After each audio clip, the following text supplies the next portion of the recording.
Welcome back to the Molloy Twins podcast. I'm Adam.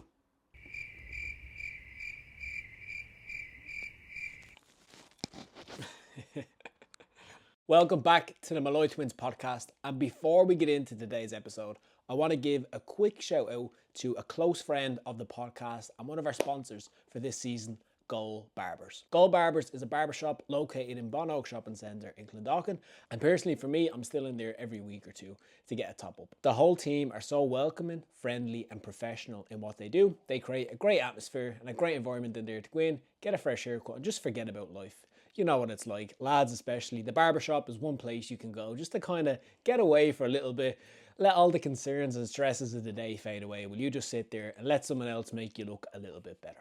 So if you're looking for somewhere to go for a great haircut at a great price and have a great experience whilst doing it, and maybe even bring the kids along with you, then Goal Barbers is the place for you. So Goal Barbers, located in Bon Oak Shopping Centre, I'm going to link them here. And if you do go in, tell them the Molloy Twins sent you. So welcome back to the podcast. Today you have the pleasure or the misery, depending on how you look at it, of having a solo episode with me. For those who can't tell the difference, I'm Adam. Lee is not here this week, unfortunately. He's actually taken a well-deserved holiday. So at the time of recording this, he is God knows where, in Amsterdam, indulging in the local delicacies, as they say, and taking some well-earned time off. So Lee, my brother, enjoy. I hope you're having a great time and make the most of it, my friend. You're either going to come back refreshed, recharged, ready for more podcasts, or you're going to come back with some interesting stories to tell us all. So it's a win-win either way. But regardless, the podcast train keeps ticking over. And today, I want to do something a little bit differently. So, like a good podcaster, I was looking at the stats, the data, the analytics behind the Molloy Twins podcast, trying to figure out who listens. Aside from our nanny Alice and some friends and family, who actually listens to this? Who are the people behind those little numbers on YouTube or Spotify? And some interesting stuff came up. Now, I'm going to stick an image on the screen so anyone who's watching can see this and see I'm not just making it up. But turns out on YouTube, our audience is actually a little bit different to what I expected. So it turns out that of all the listeners to the Molloy Twins, there's about 15%, 16.3 to be exact, of listeners who are actually, I'd say, in the demographic just a little bit younger than me and Lee, okay? So we're 25 years old. 18 to 24-year-olds make up 16.3% of our listeners. Then in the age bracket that me and Lee would be in, which is 25 to 34, we have 38.9%. So the biggest percentage makes sense. People of a similar age bracket to us, maybe going through similar stuff in life. And then the age bracket just above us, so 35 to 44 years of age, there's 23.9% of listeners. So it's actually spread out quite a bit from 18 years of age up to 44 years of age. And even beyond that, some listeners in their 40s, 50s, 60s, which is cool, and we appreciate you. So what I want to do in today's episode is take those three age groups specifically. The one that's, let's say, a little bit younger than us, the one that we are in, and the one that's just a little bit older. And for each one of those age groups, you're all kind of at different stages of life, right? The one that's a little bit younger than us, you're just figuring stuff out, being young. The one that we're in, you're kind of in that stage where you're starting to think, all right, should I be getting my shit together now? Like kids, house, do I want to do that? Do I want to do something differently? What's my career? What kind of things do I want to be doing now that's going to set me up for success later on down the line? And then for those who are a little bit older, maybe you're at a stage where the kids are grown up, you're in a new phase of life, you're making the next steps, the next transition, maybe 50s just around the corner, whatever else, okay? So each one of those, what I want to do is take each age group and do something specific for each. So first off, the ones who are a little bit younger, those 18 to 24-year-olds, I want to give a piece of advice. As a wise old elder, at least compared to yours, I want to give something that I wish I knew or thought of back when I was your age that I think would have helped me. I'm sure Lee would agree. And hopefully can help you to avoid making some of the same mistakes or decisions that we might have made. Then secondly, for people who are in the same age bracket as us, those 25 to 34-year-olds, I want to give something I'm learning. Something that's kind of unfolding before me and I'm kind of just figuring out as I roll through life. And then last but not least, for those who are in the age bracket above us, the 35 to 44-year-olds, I want to give a question, something I'm pondering, something I'm thinking about, something that I wish I had the answer to, but I don't. And hopefully you can either let me know that that's normal and everyone thinks that, or if you've got the answer and you can share with us, then please do. But to kick things off, let's go with the 18 to 24-year-olds. Those who are a little bit younger. And I want to give a piece of advice. And a piece of advice that, to be honest, I think is going to apply regardless what age you're in, but especially at that younger age. Do things today that the future you will thank you for. So do things today that the future version of yourself that's going to exist, whether it's tomorrow, whether it's in 6 months' time, whether it's in 10 years' time. Do things today that that version of you will thank yourself for. And I'll tell you a quick story to kind of bring home this point. So when I was in university, I went to DCU, so Dublin City University, and I studied athletic therapy, which basically just think of physiotherapy, and it's kind of the same thing. But anyways, I live in Bonogue in Clondalkin, and DCU was over the north side of the city. Now, if you had a car, you could get there, cross the motorway, the M50, traffic, if it's not too bad, you'd be there in 25 minutes, half an hour. So it's not too shabby. But I couldn't drive, right? I didn't do my theory test. I didn't save up, so I didn't have a car when I started college. And as a result, I had to get the bus. And I don't know if you've ever taken Dublin bus, the 13 bus to be exact, but it's a bus that likes to take the scenic route around Dublin, right? So it did bring me to college, but it went the long way about it.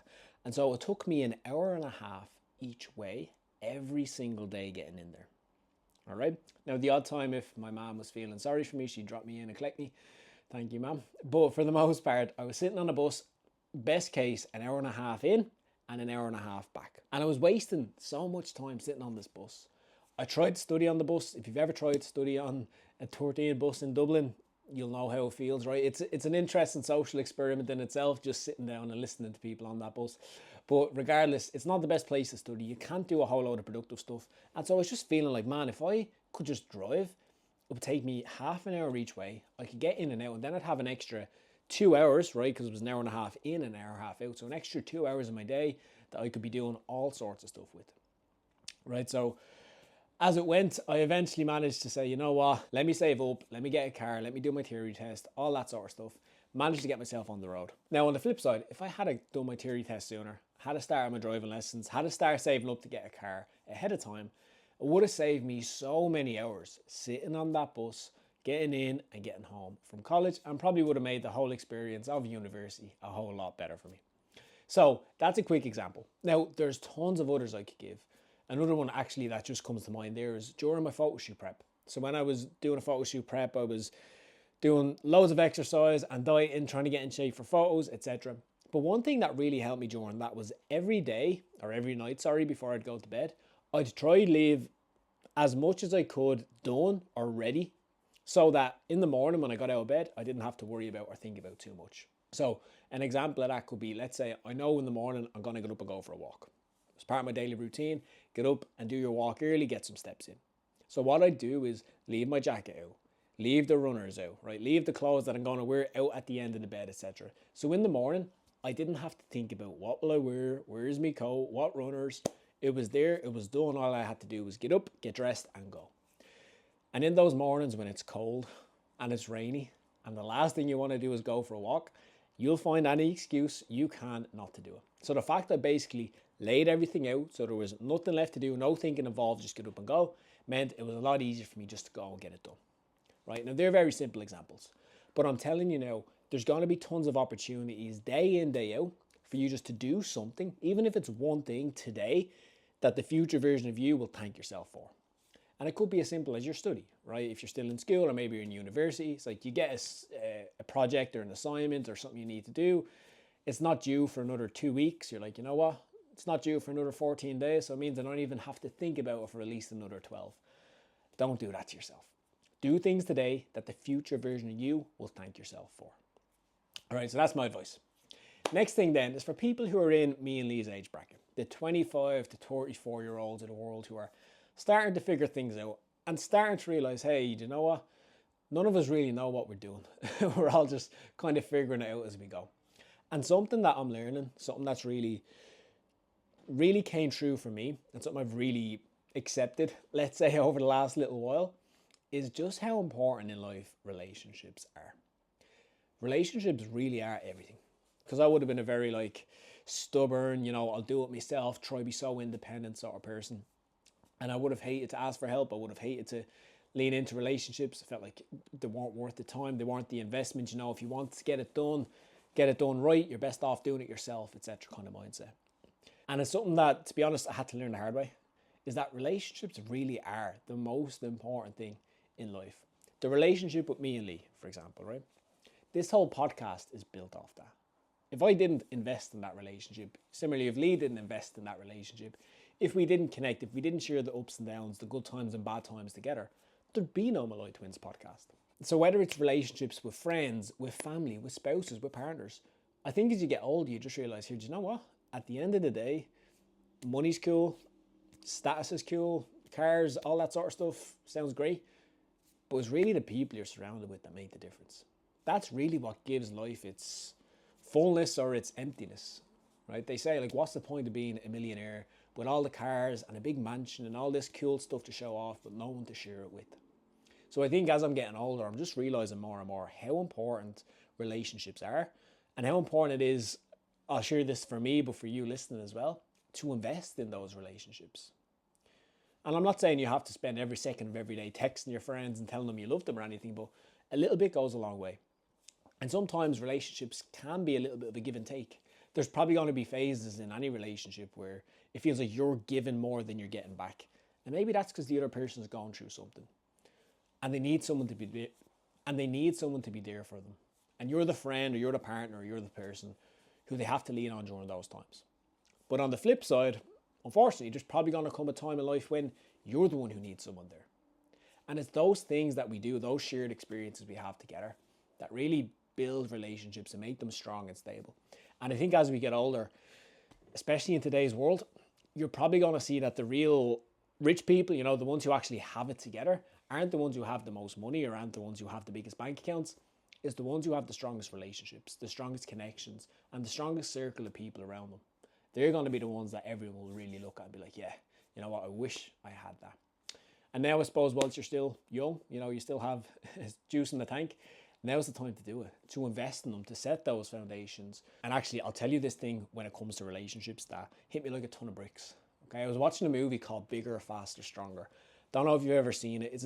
And to be honest, there was one scene that I saw in it and it hit me like a left hook to the jaw. I was like, oh God, Jesus. Right, and the reason why it hit me so hard is because I could see myself and I could see some, like, this is looking into the crystal ball in the future. And it's like, oh, this could be you. And anyways, it was this fella who was obsessed with just the gym. Obsessed with the gym. Obsessed with the gym. Just going in, doing his workouts, didn't care about anything else. And I was a little bit like that, right? Not to this extent. I was not a bodybuilder. I wasn't into it, but I wasn't a bodybuilder. I wasn't in that scene. But basically my whole life revolved around me, what I wanted to do, what I was interested in, and one of those big things was going to the gym and just doing my workouts, right? And anyways, this fella lived in a camper van in the car park in the gym. He had no wife, no husband, no nothing, no kids, no pets, nothing. He just had his little camper van that was like a bed, a shady little toilet, a little cooking area. He lived in the gym car park, and all he done was go, lift his weights, come back to his camper van, chill out for the day, go back tomorrow. I don't even know if he worked, to be honest. Maybe some shady stuff going on there, how he was able to afford all this. But anyways, why it hit me so hard is because he was chatting to the fella who was running the documentary. And the man basically said, look, as long as I'm able to squat the most, bench press the most, and deadlift the most in that gym, then who's the real winner? And I remember watching, I was thinking, man, not you. I'll tell you that for a fact. It's not you. You are not the winner here. Now, in your mind, maybe you are, because you think, oh, well, it doesn't matter about anything else, because as long as I'm the strongest, biggest man in the gym, that's all that matters. But I'm telling you, there's so much more to life than that shit. And I remember when I seen that as a kid, even it hit me, I was like, I need to be careful. Because if I keep doing what I'm doing, I'm going to end up like this fella in his van, parked outside the gym, you know, thinking he's the man because he's strong. That's not the play. Right, that is not a blueprint for a life you want to live. So I'll share that as a story, and thankfully it's not a situation I've ended up in yet anyways, but it's something that hit me so hard. So I suppose a takeaway from this could be, like, look at the people around you. Look at your circle, look at the relationships you've got and see, what could I do to maybe show up more in those? How could I invest more into them? I think it is a case of quality over quantity for the most part, but making sure you're active, that you're actually investing in those relationships to build them and keep them strong. Life is short, and it's those relationships, when all is said and done, that you'll probably look back on. And I even heard someone mention it earlier on, it's like, when you're at a funeral, people tend not to speak about how much possessions the person who died had. They don't speak about what they've achieved, their achievements in life. Like, that's all stuff that no one really cares about when all is said and done. What they do talk about is the stories, right? That's what they're sharing, is the stories, is the experiences they had together, is like all the funny moments they shared, maybe some of the tough times and how that person was there for them. Like that's really what people ultimately are remembered for. And so that's just something I've been pondering, thinking about and realizing in life is, you know what, it really does just come down to relationships.